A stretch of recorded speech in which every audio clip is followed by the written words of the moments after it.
Alright guys, welcome back to my channel. I'm very glad you're here, and today I'm going to talk about this crazy heavy lens, and to be very honest, the best lens I've ever used. Not one of the best lenses I've used, the best lens I've ever used.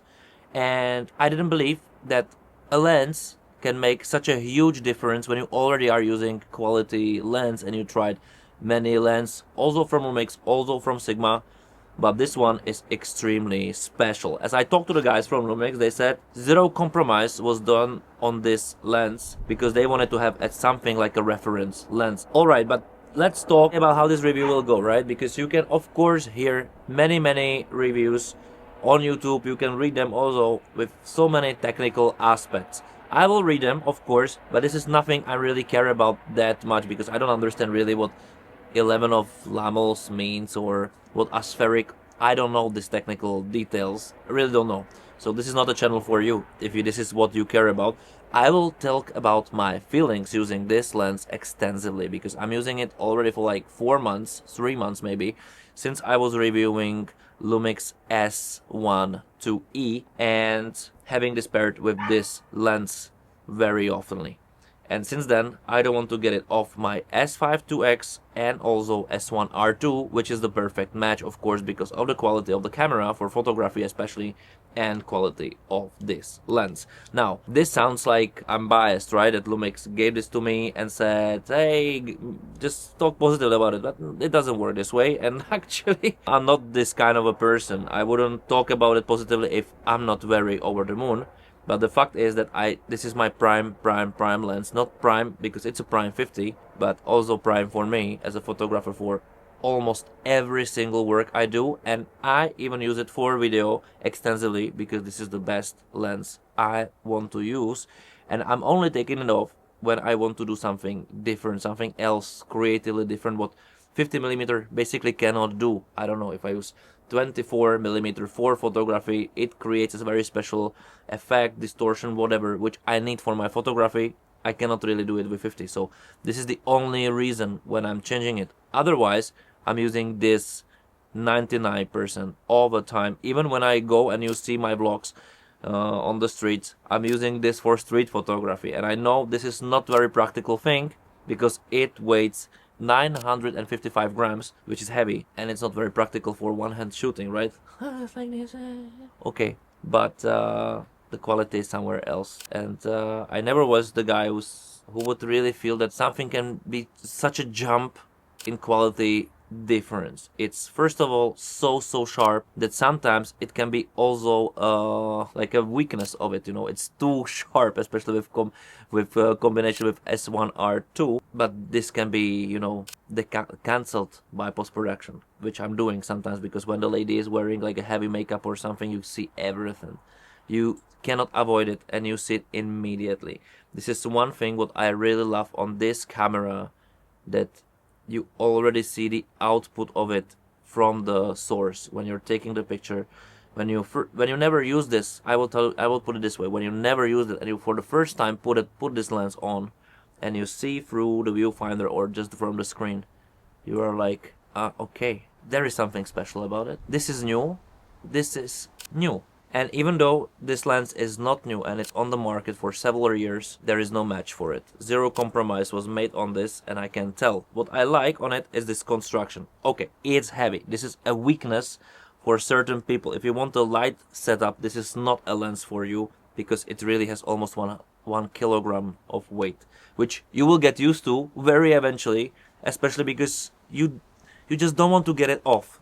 But it's a weakness, yes? Let's say if you want a small setup, a really nice 50mm, use Lumix 1.8, amazing lens, but no match to this at all. And also construction wise, this feels very premium. I like this aperture ring.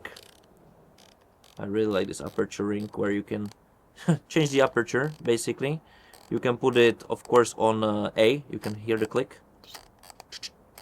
I like the sound. And also you can use the manual focus this way. Yeah, it's nice, right? And then it's very fluent, and this is especially great when you're working on it because the weight actually helps with your balancing and with your focusing because it somehow holds perfectly in your hands. It's not this small camera shaky. It's firm, you know. You feel professional. I think this is the other extreme good feeling with it, that you really feel special with it, and in a good way, of course. And certified by Leica, and of course there are many technicalities. I can read few of them if you want, but I don't think it's extremely necessary. It's 50mm f.42 f16 blah blah blah blah blah 77mm thread, and I don't know, you know. It's a 50 if you use 50, this 50, and if you use 50 and you use Lumix cameras full frame, this shouldn't really be missing in your lineup of lens. And I guarantee you that this will become probably your favorite lens, because it really has, like, the quality is extensional, and I really wish that Lumix create 85 like this, and also 24 like this, or 20, something like that. Of course, it's not a modern thing to do heavy size lens, but if you want a proper quality, okay, I think I can live with it. I live with it. I photo shoot hundreds of portraits with it. Hundreds, I would say, with tens, with not hundreds of people, but let's with tens. And I use it for video work. When I'm, for example, shooting BTS, I use it for everything. Everything. It's a universal use. If you are a fan of 50mm, this shouldn't be unnoticed. You should go to your shop and at least rent it, because you'll see where you were coming from and actually where you can be. It's such a huge step forward. It is. If you never used 50, try it also, because maybe you didn't like 50 because you didn't have a proper lens, but this is it. And also the 50 is a universal lens, in my opinion. You can say it also about 35, but in my opinion, for my personal case, when I shoot portraits, 35, it's wide. It's very wide already. Not wide enough, but wide. And this is used for anything. It's not too, but also not too wide.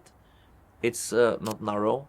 It's not the user case for it is everything. That's the reason why I don't want to take it off even for those vlogs, you know. It's crazy. But I fell in love with this lens also with the combo with S1R2. But I'm telling you, if you have even S5, this lens will change the quality. It's extremely fast focus. Like, if you just regard how old it is, I think 5 years already, or 6 maybe, it's like a new thing. It's super fast, it's super sharp, it's super reliable, it's extremely fun to work with, and the images from it, it's like chef's kiss. And that's it. I love it. And I think you shouldn't miss it. And I know I said it like 100 million times, but I don't care. I hope you enjoyed. Write me in the comments below what do you think about this particular lens. If you use 50mm, basically anything, write it in the comments below. I'm very curious. I hope you like the work around in here. I will try to put it also on my Buy Me a Coffee, so check it there. Buy Me a Coffee on the way, so you can also download some data. You can also play with raw files, but you can also support me. That would be very nice. And subscribe to the channel, like the video, share the video, because guys, I want to have those 1000s. I want to also earn money from this YouTube, because, like, that would be nice, right? And that's it. Thank you for watching, and see you next time. Bye.